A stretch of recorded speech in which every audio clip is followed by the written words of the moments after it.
മിസ്ർ അഥവാ Egypt ഭരണാധികാരിയായിരുന്ന Nasar Muhammad bin ഖലാവൂൻ തൻ്റെ ഭരണത്തിൻ്റെ ആദ്യഘട്ടത്തിൽ അഥവാ ഹിജ്റ 705-ലും 706-ലുമായി നടുമുറ്റത്തിൻ്റെ കിഴക്കും പടിഞ്ഞാറും ഭാഗങ്ങളിലുള്ള മേൽപ്പുര പുതുക്കി പണിതു.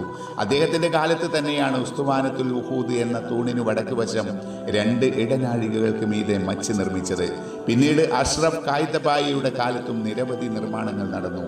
പിന്നീട് 886-ൽ നടന്ന 2ാം അഗ്നിബാധയിൽ പള്ളിയുടെ മിക്ക ഭാഗങ്ങളും കത്തിനശിച്ചു.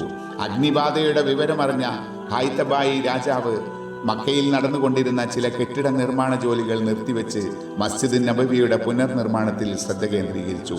കത്തിക്കരിഞ്ഞ അവശിഷ്ടങ്ങൾ നീക്കി പള്ളി പെട്ടെന്ന് വൃത്തിയാക്കുവാൻ ഉത്തരവിട്ടു.